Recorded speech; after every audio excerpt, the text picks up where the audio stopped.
Hi guys, स्वागत है एक और नया वीडियो में। आज की इस वाले वीडियो में हम डिस्कस करेंगे कि कौन सा ऐसा चार पांच स्किल है जिसकी वजह से आप बहुत अच्छा रेडियोग्राफर बन सकते हो। मतलब आपको क्या क्या स्किल सीखना चाहिए, क्या क्या स्किल आपके पास होना चाहिए एक सक्सेसफुल रेडियोग्राफर बनने के लिए, इंडिया में और बाहर में। मेरे जो वीडियोस है उसमें आपने बहुत वीडियोस में देखा होगा कि मैं इंडिया में और बाहर में कैसे रेडियोग्राफर की प्रोफेशनल को आप प्रोफेशन को एस्टेब्लिश कर सकते हो। इसके बारे में काफी वीडियोस वगैरह बना रखा है, आप जाके चेकआउट कर सकते हो। डिस्क्रिप्शन में मैंने बहुत सारा लिंक दे रखा है, आप जाके चेक कर सकते हो। ठीक है, सबसे इंपॉर्टेंट जो है कि देखो, रेडियोग्राफी एक ऐसा प्रोफेशन है जहां पे आपको टेक्निकल स्किल्स आना बहुत जरूरी है, फिजिक्स पता होना बहुत जरूरी है, मेडिकल रिलेटेड चीजें, hospital practice, clinical anatomy, physiology, सारा चीजें पता होनी बहुत जरूरी है। एक डिग्री के बाद आपको क्या क्या स्किल्स होने चाहिए इस वाले वीडियो में आपको पता लगेगा। ठीक है, सीधा अभी मैं कंप्यूटर की स्क्रीन पे चलता हूँ और मैं वहां पे आप लोगों को मिलता हूँ। अगर आप एक रेडियोग्राफर हैं और आपको क्या क्या स्किल्स सीखनी है, क्या क्या स्किल आपको हेल्प करेगा एज ए सक्सेसफुल रेडियोग्राफर बनने के लिए, इस वाले वीडियो में आप लोगों को डिस्कस करूंगा। ठीक है, सबसे पहले सबसे पहले आपके पास कुछ चीजें होनी चाहिए जो अलाउ करता है कि आप रेडियोग्राफी प्रैक्टिस करें। जस्ट फॉर एग्जांपल, आपके पास रेडियोग्राफी की डिग्री होनी चाहिए, यूनिवर्सिटी की डिग्री होनी चाहिए या डिप्लोमा होनी चाहिए, जो आपको किसी भी कंट्री में रेडियोग्राफी प्रैक्टिस करने के लिए एलिजिबल बनाता है। ठीक है, बेसिक जो प्राइमरी क्राइटेरिया है वो है आपके पास एक डिग्री होनी चाहिए। ठीक है, उसके बाद आपके पास टेक्निकल, इंटरपर्सनल, प्रॉब्लम सॉल्विंग, ये सारे स्किल्स होनी चाहिए। मैं अभी यहाँ पे चार पांच स्किल्स दिखाऊंगा जो आपको इजीली आप लोग सीख सकते हो और एज ए रेडियोग्राफर आप सक्सेसफुल बन सकते हो। ठीक है, सबसे पहले आपके पास होनी चाहिए टेक्निकल स्किल। टेक्निकल स्किल्स क्या होते हैं? देखो, रेडियोग्राफी डिग्री तो अलग होगी, डिग्री छोड़ दो, अभी डिग्री की बात मत करो। आपके पास बीएससी है या डिप्लोमा है, उसके बाद आपकी टेक्निकल स्किल्स क्या क्या हो सकता है? एक नंबर वन है कंप्यूटर स्किल्स। कंप्यूटर स्किल्स बहुत इंपॉर्टेंट है रेडियोग्राफी की फील्ड में। 99.99% आज की डेट पे रेडियोग्राफी कंप्यूटर से ही किया जाता है, तो आपको कंप्यूटर आना बहुत इंपॉर्टेंट है।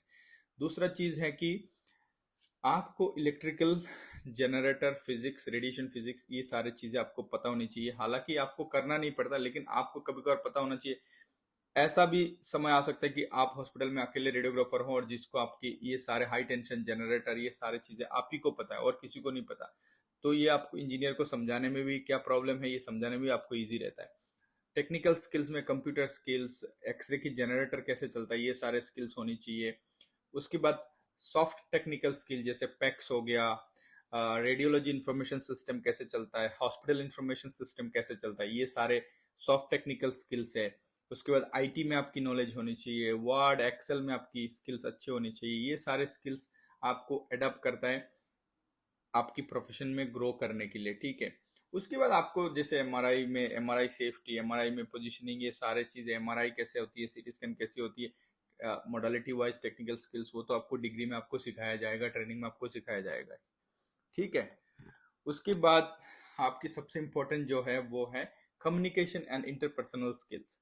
So communication and interpersonal skills एक बहुत ही इंपॉर्टेंट टॉपिक है रेडियोग्राफी प्रोफेशन में, मेरे हिसाब से, मैं पर्सनली फील करता हूँ।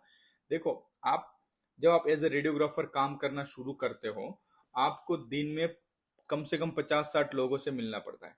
50-60 लोगों से 50-60 लोगों से मिलना पड़ता है। 50-60 लोगों को 50-60 लोगों की तरह बात करना पड़ता है। हिंदी, इंग्लिश, बांग्ला, उर्दू, किसी भी लैंग्वेज में बात करना पड़ सकता है। तो ये जो कम्युनिकेशन स्किल्स है, कैसे आपको बात करना है, कैसे एक चीज लोगों को कम्युनिकेट करना है, कैसे लोगों को समझाना है कि ये आपका प्रोसीजर है, इस प्रोसीजर में ऐसे होता है, यहाँ पे इंजेक्शन लगता है, यहाँ पे इंजेक्शन नहीं लगता है, ये सारे चीजें आपको कम्युनिकेट करना पड़ता है पेशेंट के साथ। तब आपकी कम्युनिकेशन स्किल्स बहुत ही ज्यादा काम आता है। आ, आप लोग कौन से कॉलेज से पढ़ रहे हो मुझे नहीं पता, लेकिन जो कॉलेज से मैंने पढ़ा है, जो हमने पढ़ा है, वहां पे प्रॉपर एक कम्युनिकेशन की क्लास लगती थी। इंग्लिश की मैडम हमें कम्युनिकेशन पढ़ाते थे कि कैसे कम्युनिकेशन होती है इंग्लिश में, बांग्ला में, जो भी लैंग्वेज हो, उससे कोई फर्क नहीं पड़ता। ठीक है, उसके बाद है इंटरपर्सनल स्किल्स। इंटरपर्सनल स्किल्स में सब आप एक बंदे को कैसे समझाते हो, कैसे आप अपनी बात को उनके सामने रखते हो, कैसे वो आपकी बात को मानते हैं, कैसे आप कॉलिग के साथ बॉन्डिंग बनाते हो, ये सारे टीम वर्क और इंटरपर्सनल स्किल्स में आते हैं।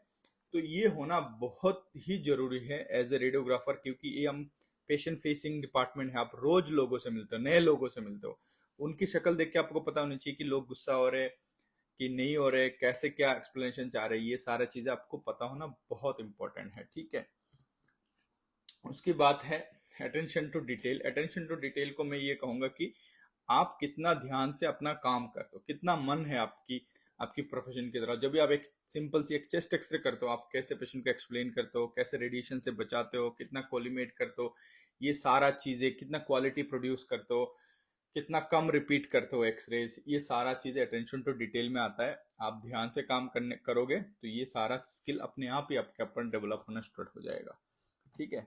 उसके बाद है critical thinking and problem solving. देखो ये देखने में बहुत बड़ा टर्म लग रहा है, critical thinking and problem solving. देखो क्रिटिकल थिंकिंग, जैसे कभी कभार आपको ट्रॉमा में आप पोस्टेड हो, बहुत क्रिटिकल पेशेंट आता है, आप उस टाइम पे आपको डिसीजन लेना है कैसे एक्सरेज करना है, कुछ व्यूज मॉडिफाई करना है, ट्यूब को एंगुलेट करके करना है, क्या क्या करना है, पेशेंट दर्द में रो रहा है, ये इमोशनली आपको स्ट्रांग रहना है, ये सारी चीजें आपको क्रिटिकल थिंकिंग में लाता है।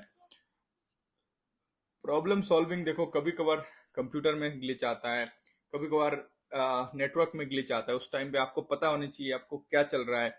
एरर देख के आपको थोड़ा बहुत समझ आना चाहिए कि क्या प्रॉब्लम हो सकती है। आईटी वालों को बुलाना है, बायोमेडिकल इंजीनियर को बुलाना है, या जो दूसरे इंजीनियर्स हैं उनको बुलाना है।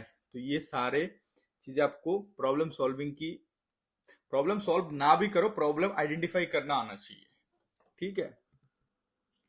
सबसे इंपॉर्टेंट जो है एंड लास्ट में है वो है patient care and empathy. Patient care अगर आप सही से नहीं करोगे तो आप रेडियोग्राफर नहीं बन सकते।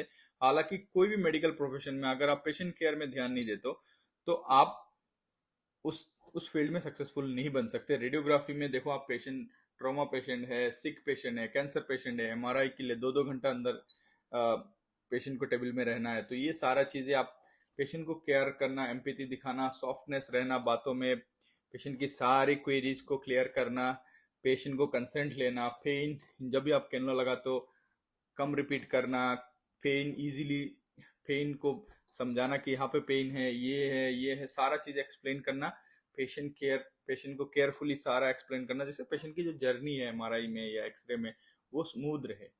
ये एक बहुत ही इंपॉर्टेंट चीज है जहां पे आप अपने आप को डेवलप कर सकते हो और एक सक्सेसफुल रेडियोग्राफर बन सकते हो मेरे हिसाब से, ठीक है।